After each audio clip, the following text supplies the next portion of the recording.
Last time on the Love Never Dies review, Kaitlyn and I both made our introductions respectively. We talked about Meg and Madame Jury's characters, if they really worked or not. We also talked about the Phantom as a character himself and what we thought his motivations were. And that's everything you missed.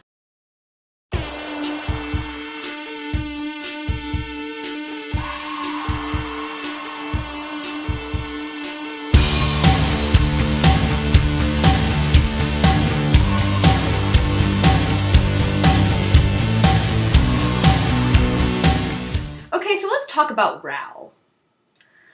Ral to me is an interesting character. And before we really go into this Love Never Dies version of Ral, I need to tell you what the definitive Ral is for me. And this is what I'm basing my opinion off of.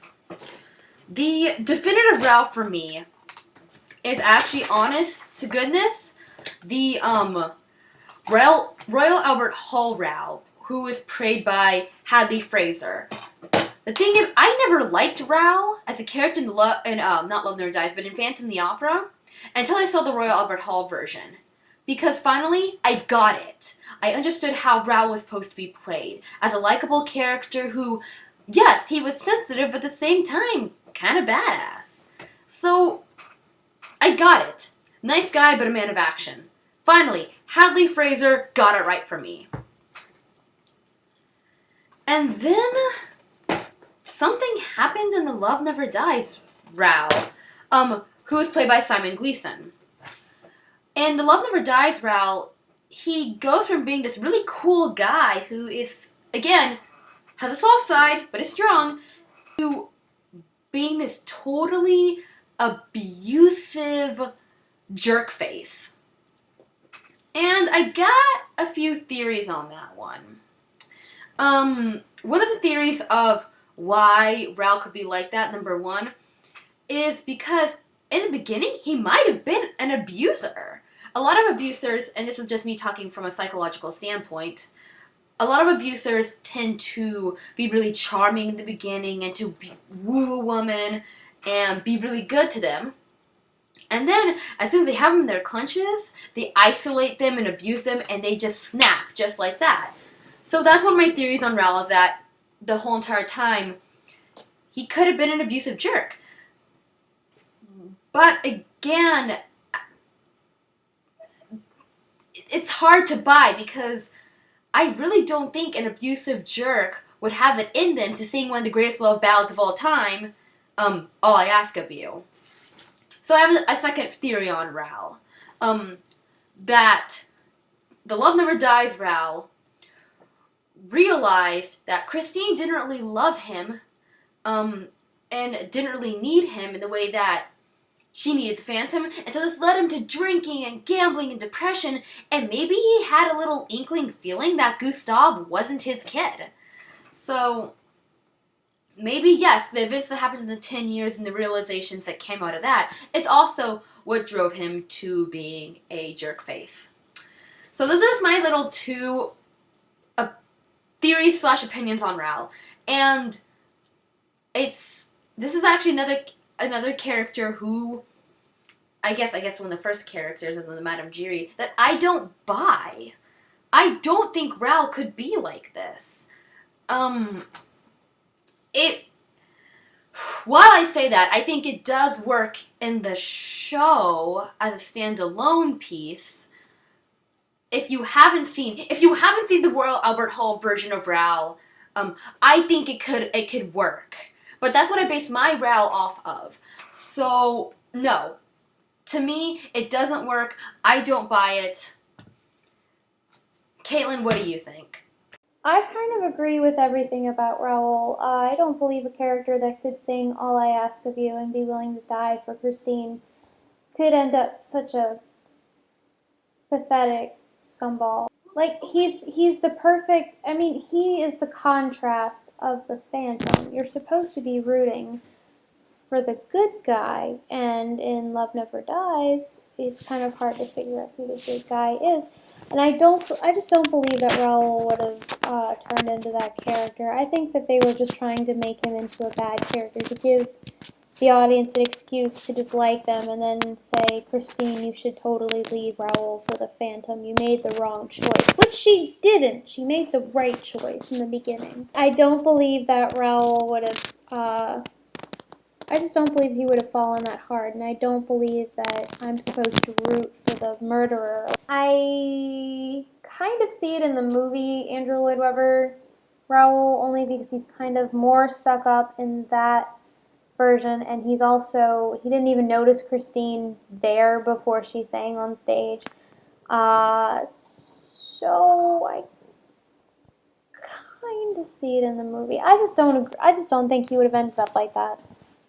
I don't believe that this is the same character. I think that they were just manipulating the character in order to get the reaction they wanted from the audience, which is to dislike Raoul. All of a sudden, I think it's just another way of making the Phantom more likable. So forget that he's a murderer. Forget that he totally kidnapped Christine and tried to force her to be his wife.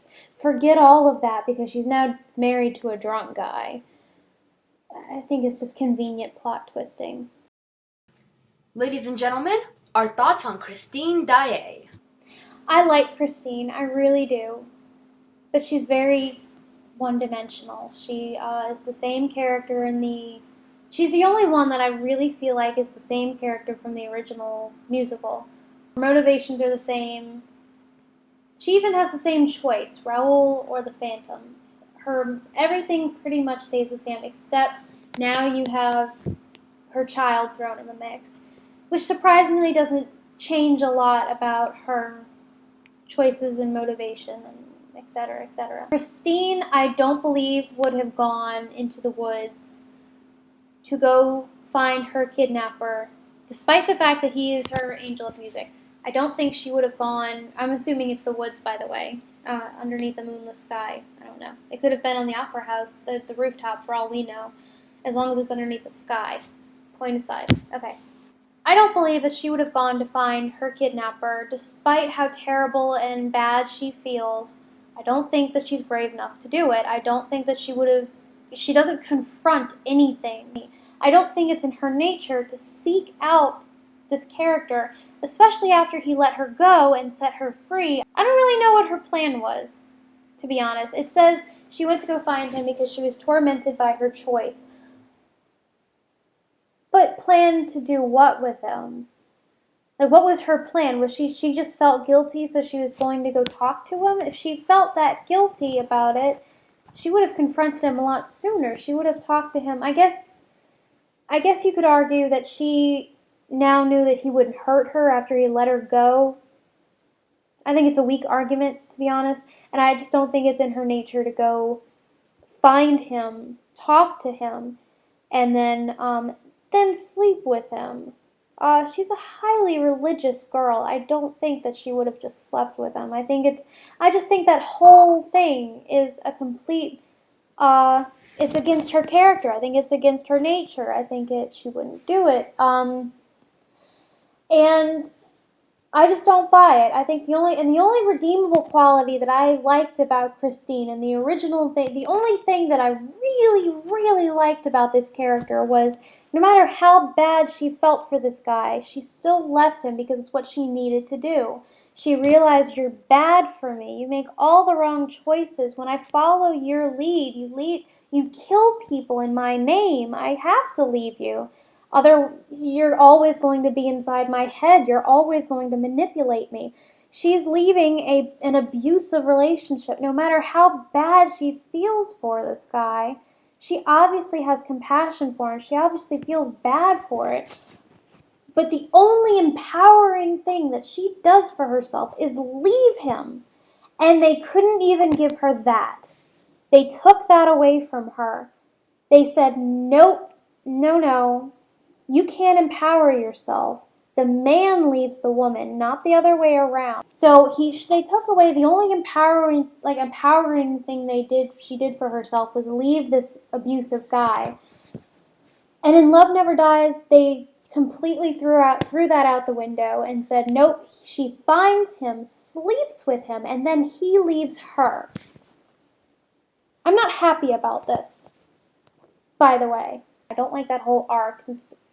Really, they took away the only thing I don't like about that I liked about Christine in Love Never Dies. So I have that problem with her too. And I loved you. I would have followed you everywhere you went. No! He was a murderer. He was threatening to kill your fiance.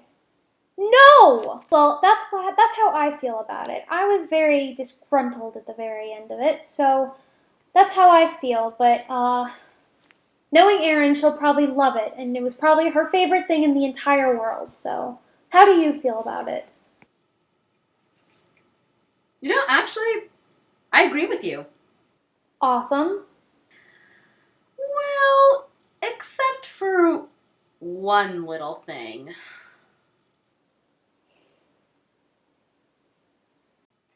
See, I agree with you that the character of Christine is sort of kind of weak.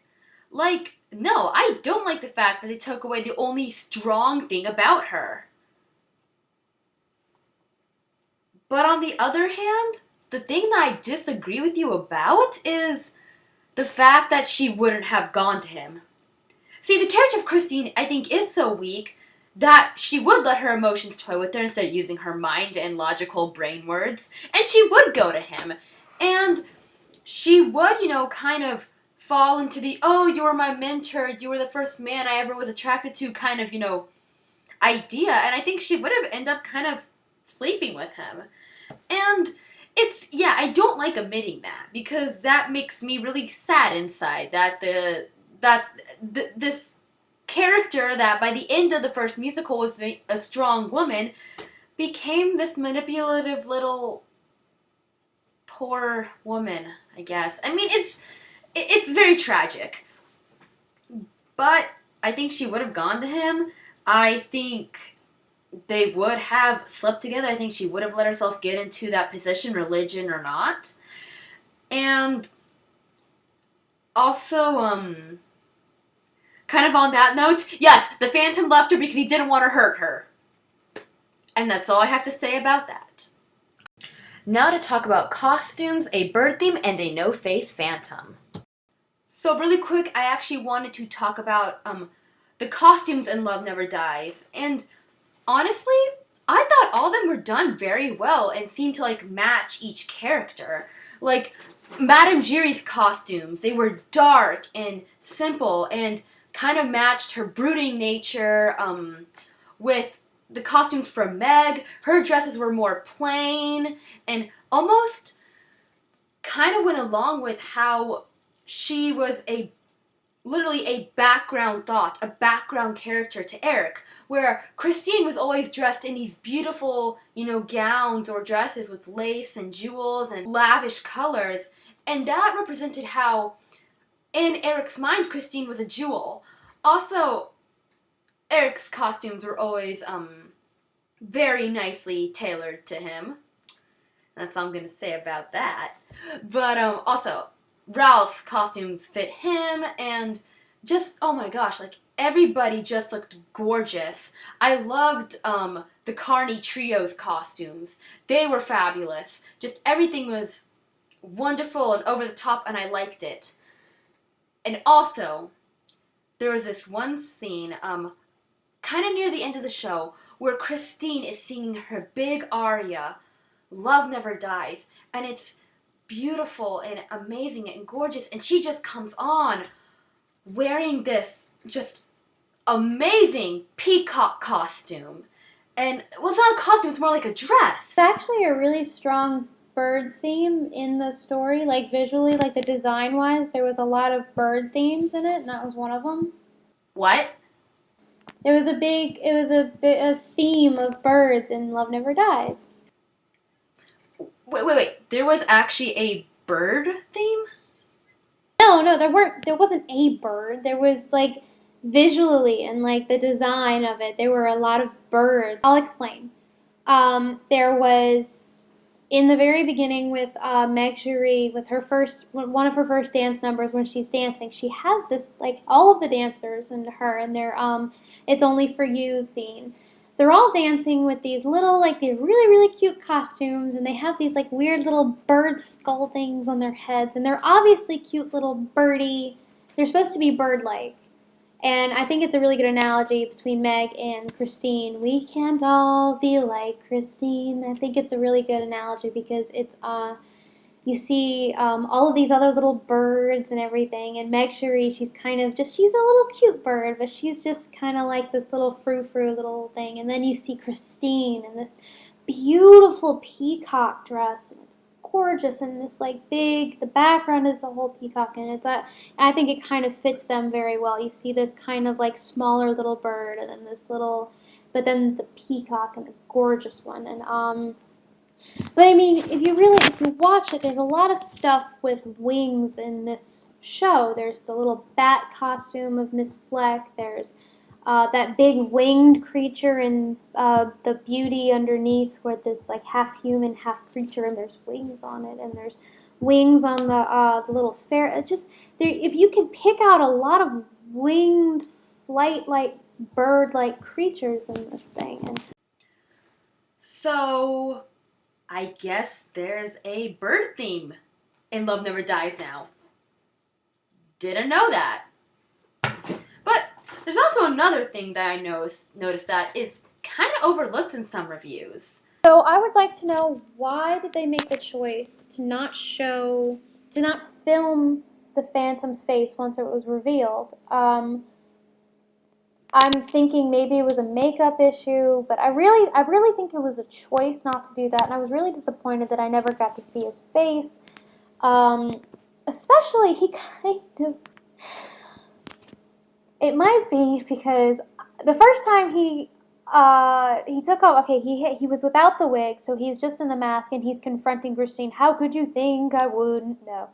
And Meg's looking at him too, and he's like, oh no. But so when, okay, but him with the head and the hair and the mask, just that by itself, without that black hair wig thing, he kind of, if y'all have ever seen Who Framed Roger Rabbit, the very end scene where he finally, that evil villain played by, oh crap, Christopher Lloyd, the villain played by Christopher Lloyd, when he takes off that mask and when his hat pops off and he's got that like weird hair, that's what he looks like. He looks like the villain from Who Framed Roger Rabbit at the very end.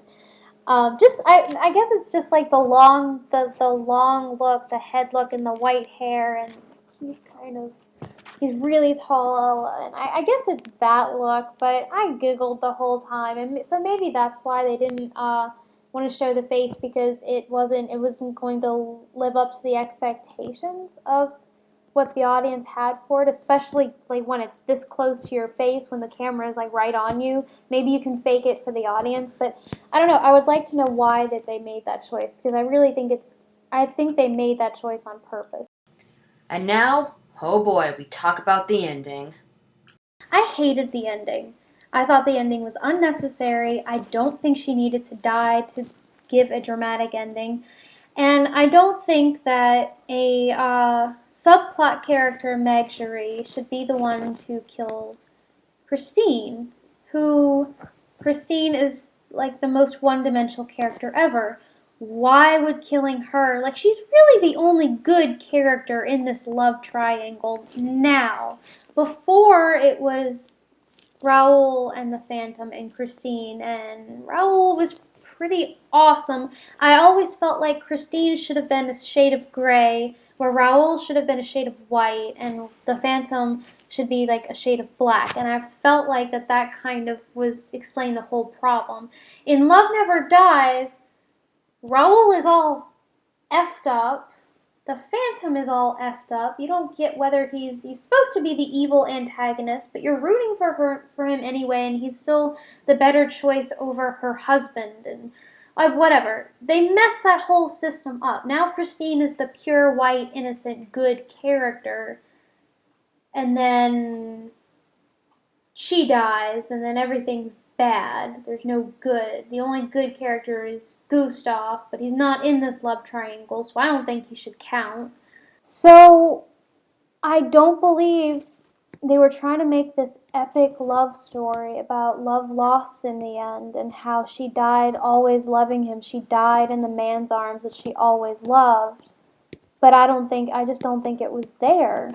So I don't see the point of her dying. There was just no, if you're going to kill somebody in a musical, in a book, in a story, anything, in a movie, whatever, it has to mean something. There has to be a point. And there's no point in killing off Christine other than now the Phantom has something else to be depressed about. He was so close to being happy with this happiness that he didn't deserve, and now he can't. So there's no point. I thought it was just for dramatic. I thought it was just they were just being dramatic. I thought it was lazy. I don't like it. I can't hate it. Here's the thing. The Love Never Dies ending was written specifically for the Phantom fan boys and girls. Let's face it, that's why it was done. It was written to make more money off of the Phantom franchise and to give the Phantom fans, hooligans everywhere, an ending, the solid closure they were looking for. Andrew Lloyd Webber wrote a ending that he thought would get the most emotional reaction out of people. And he succeeded. Like, when I saw the ending, no, I didn't agree with it. I didn't think Christine should die because the Phantom said something really stupid. I didn't think that was right. But I cried. I will admit, yes, I sobbed like a baby back loser. I cried when I saw that Christine died. And what made me cry was how unfair it all was. I mean, no, Christine didn't need to die. It made no sense for her to die, but that's what is so tragic. Also, really, honestly, the Phantom and Christine, they can't be together. That's one of the appealing traits about these characters is that, oh my god, we want them to be together so bad. We want them to, just be and exist.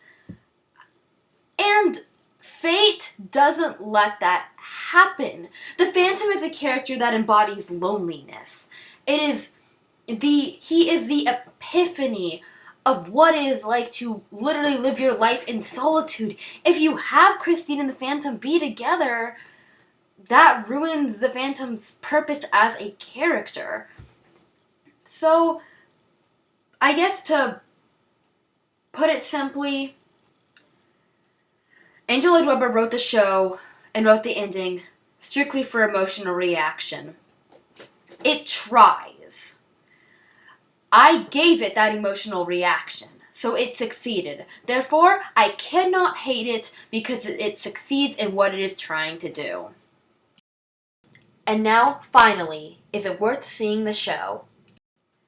So, I guess, all in all, is it really worth seeing the show? I mean, yeah, Kaitlyn and I, we touched on some negatives and some pros and some cons, and I think we kind of touched on more cons than we really meant to. But should you seek out this as entertainment? And I say yes. Honestly, I'm glad I bought the DVD. It is a gorgeous show. If you look at it as a standalone piece, it works. The music is great. The acting is great. The sets are fan-freaking-tastic. I mean, the visuals are just astounding. The actors did a really good job. I loved Ben Lewis. I loved Anna O'Brien as Christine. I thought they were great. So, if you are a true diehard Phantom fan, I definitely suggest checking this movie out. It is worth it. I absolutely recommend this DVD. They have great actors. The music is beautiful. You could listen to that music all day long. The music is gorgeous.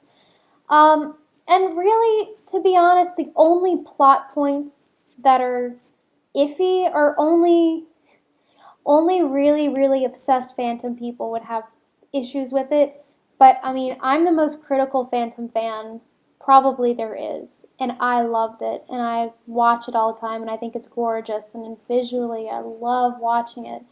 And so, I mean, I think that you can enjoy it even if, no matter how dedicated you are to the original Andrew Lloyd Webber musical or even the original book.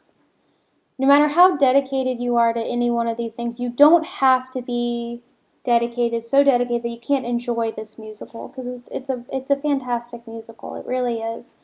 Let me just say this. I loved it. But even if you have problems with it, even if you have issues with some of the technicalities of the plot and the reality and whether it's probable or not, if you're a true Phantom fan, we've seen worse. We've seen so many bad Phantom movies over the years. So many bad books are out there that are just terrible. And I've read all of them, so I know this. I know this. So it could be worse. There is worse out there. So suck it up and watch a good musical. There's nothing wrong with this musical. I love the Melbourne production. I think it's fantastic. I've seen it probably way more times than sane people would, but I really recommend it. So pretty much, those are our thoughts on the show. I want to thank everyone for watching, and I also want to thank Kaitlyn for joining me with this review. Well, thank you. That was my first review. That was the first time I kind of announced to the world how crazy my Phantom fixation goes. So I hope I didn't appear too crazy, but thank you guys for watching all the way through. And so, I guess there's really only one way to end this review. It's over now, the music of the